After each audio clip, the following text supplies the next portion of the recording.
You are now listening to the D. Hankins Show. Life, curveballs, home runs, the D. Hankins Show. Are you ready? Let's go. So what's up, everybody? We're doing a live episode at CATA 2026. We're in Reno, and I am with Keith Hawkins.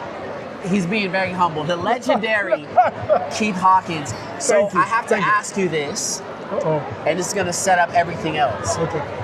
How are you doing? Well, I'm better than good, man. I'm better than good.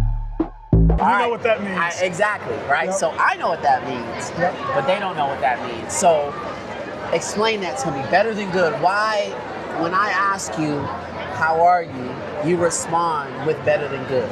First of all, I think it's opposite in good. I think good is a response that people make out of habit. Even if they're doing bad, they say good. Even if they're doing great, they say good. I don't want to say it's lazy, but I think whoever you're responding to deserve more. For me, I'm better than good, meaning that I'm grateful for everything, meaning I don't think about what I don't have. I think about what I do. The cool part about that is when you start to think that way, you start to get more than you have. When you're better than good, you start to go, wait a minute, now I got even more because I never thought about what I didn't have. Better than good to me is being thankful. I'm so thankful to be here with you, so thankful to be here with all these people. I think sometimes people get to a point in their life, they stop being thankful, and that's when you start losing everything. So I'm very thankful for that. I think better than good is also just appreciation. I appreciate the nickel I got off the ground, because a nickel turns into a dollar turns into 20, and so on. So just being very thankful. Better than good is very humble. When I look at someone like you and other people, you guys are doing it. You're current, you're now. I look at myself and I really believe, because it's true, I've lived longer than I'm going to live. So I'm just very humble. Did anybody give me any type of if they give me a compliment, it goes through one ear and out the other, because what I realize is that we see in others what we have in ourselves. So, man, I love this. And it's like, love is in you, and that's just a reflection of who you are. So for me, it's just like, no, I don't. Someone said, if you stop doing this work, how are you going to feed your ego? To me, ego is edging God out. This is way bigger than me. I never picked somebody. Edging God out. I never pick someone. When someone says, how did you know you picked them? I said, something way bigger than me picked them. You know what I'm saying? So I'm just very humble. Nothing's beneath me. I see a lot of smart people that I used to compare myself with. To me now, I know it's not about the IQ, it's the I will. And I think that's what's better than good. It's like knowing that you woke up today, not trying to be happy, but at the same time protecting your joy. And so you live by this, better than good. I mean, you're known for this, right? That's this tagline. It's more than a tagline, though, but that's something that you have tried to instill in your audiences, but not just your audience and your family. So let's pivot for a second. This is Keith now, but Keith Hawkins back then didn't live that better than good life. No, I did not. So can you briefly talk about that, your starting point, and then the turning point to get you to manifest, or not even manifest, but adopt and live out this better than good lifestyle that we see now? Man, you're taking me. When you say that, it just makes me go, oh man. Yeah, Keith Hawkins didn't used to smile. Keith Hawkins didn't used to trust. Keith Hawkins used to give people what they gave him. So when you didn't respect me, I didn't respect you. When you didn't like me, I definitely didn't like you.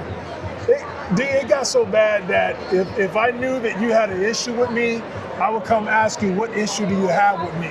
Like, if you wanted to fight, I would fight too. Like, I always believed and was taught to give people what they gave you. And so I found myself not happy, because if somebody being mean and hurtful and harmful and doing you wrong, deep down inside, when you're doing that to someone else, how can you feel good about yourself? Maybe it was a reaction or defense, but at the same time, I was doing that. And that's who Keith Hawkins used to be. Keith Hawkins came up with reasons why he couldn't be better. He came up with reasons why he couldn't be more positive. He came up with reasons why he couldn't do better. And so what I've learned is, you don't give people what they give you. If you want to be a better person, you got to give what you need. And part of that is truly giving people what you need, listening to someone, accepting someone, forgiving. That's a huge thing. It's hard to forgive people, but when you do that, when you truly give to others what you need, then it comes back. So when you forgive people, then someone else forgives you. When you accept them for who they are, then someone accepts you for who you are. When you care about other people, people care about you. And so it's like whatever you give out always come back, that type of deal. And going back to Keith Hawkins didn't like himself, but Keith Hawkins convinced himself, nah, it's you guys I don't like. To the point, which is really sad, because I think about the area we grew up in around LA. I convinced myself at a very young age that, I hate these people. And then I think what transformed me was, as I became older in high school, junior, senior year, got involved in leadership, I was honest with myself. I was like, man, you don't hate these people, you hate your life. And let me define that. Let me give you, you hate the life that was given to you. And I think a lot of people can relate to parts of their life that they dislike or hate even. And sometimes we get stuck in that. We just hate it or dislike it. Yeah. What changed for me was I didn't choose that. Yeah, out of your control. It was out of my control. And, I hear you speak and the things you say, you took control at some point. The most powerful force on the planet is decision making. Yeah. With your finance, with your relationship, with your work, with your clothing, how you appear. I made a decision and I said this to myself: you don't choose your life, but you choose how you live it. Like, there's a lot of people around me at that time when I was hating people. There's a lot of people in that hole with me. And they were like feeding it, like, we can't have this and we can't do this with our life because of this, and this. And when I made a decision like, nah, man, you know what? I'm in this hole, I didn't choose this, but I can choose to get out of it. Yeah. And I've had a lot of people walk by that hole, if I can use as an analogy. Hey man, I want to help you, but keep walking. Or hey man, I'll get help for you, but keep walking. Or I'll pray for you and keep walking. And what changed for me, some people jumped in that hole with me, and I'm looking at Miss Clark, Mr. Rizzi, Mr. Estrada, Coach Gomestrell, Coach Rockman. Man, why y'all in this hole with me? I'm stuck down here. And they're looking at me like, nah, man, we know the way out. I'm like, how the hell we gonna get out of here? It's like, nah, because we've been in this hole. We already been here. And so you say, man, how did you become this person? A lot of help. Yeah. You deciding on your own. Today we talked about don't rent your life, own it. The renter don't want to upgrade, right? It ain't yours. The renter doesn't want to compete. You got lights. I don't care. In my house, something broke in the renter's life. Who do they call? The owner. Yeah. Wow. Right? And so what I'm saying is, I used to rent my life. I know a lot of people I left back in the day that still rent their life. But I used to rent my life, and then when I made that decision, I started to take ownership for my life. And when you own something, you look at your flooring, you're like, man, this flooring is cool, but I want something better. I want hardwood. You look at Christmas come around, we got to go to Costco and get the lights. Yeah. Whatever it takes. Grass needs to be cut. Oh, my toilet is broke. Before I'm calling a plumber, because you know what your plumber costs, I'm going to try to fix it. So what I say is, people who own their life, when there's something broke in it, they try to fix it. Yeah. They don't call somebody else to fix it. They at least attempt on their own. Yeah. And you've done that. You see people today, they are where they're at because they've taken ownership, they've made a decision, better than good. Mindset, if you don't set your mind, someone else will. If you don't practice what you preach, you'll look like a fool. Yeah. And so I didn't read this in a book, none of this. I didn't hear this on podcasts so much. What I'm saying is, this is just what I lived and you live. Like, people live their life, but there's a lot of learning in it, and it'll change you. Yeah. So Keith, the beautiful thing about you is you've taken your experiences and you've been very selfless with these experiences, and you shared your experiences with people from around the world, right? Whether it's video or things like that. But the country, you travel the country, you spend your time pouring into other people, trying to help students and adults alike to change their mindsets and to take ownership. So how do people reach you? How do they get to Keith Hawkins? Because what you're talking about is real life. So if I'm an educator out there and I'm thinking, man, I'm sitting in bed and I'm coming across this YouTube video and I'm just doom scrolling. And I hear you talk about ego. I hear you talk about don't rent your life, own your life. And I'm like, man, how do I get him to visit me? Where do they find you?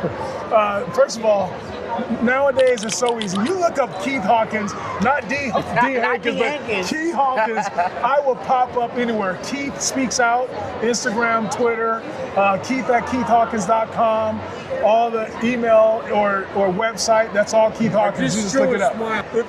If I could say one thing to everybody, the moment you do something in your life that you feel so proud about and you start to grow from that, you're always going to have people say to you, I remember when you started. I remember when I helped you. I remember when you were first. I remember, and to be honest, when anybody ever first start, it's just them. It's nobody else. It's you. It really is you. So even to hear, I remember when he started. Nah, D. Hankins started when nobody was around. Yeah, that's true. Wow. Yeah. Nobody. Yeah. Not one other person. It's me and my thoughts, man. That part. It's me and my thoughts. That part. Yeah. And that's everybody. Yeah. People see the end of the race, but they don't see, you know, how much you've ran. Yeah. We say you weren't shooting with me in the gym. Oh. That's what we say. No. People love to take a picture at the top of the mountain. They just don't want to climb it. Yeah. That's true. They don't want to climb it. They just want the picture. So yeah, I just say that because I used to always get people going, man, I remember when we gave you your first start and you gave first, and at first I used to be like, oh yeah, but I realized now you went around when it first started. Which just caught me on the up. It started here. Yeah. Well, I appreciate you, Keith, ladies and gentlemen. Keith Hawkins, always be better than good. That's right. And remember, life throws curveballs. Because curveballs was always meant to be hit. For home runs. For home runs. All right. Those curveballs, but even curveballs can be hit.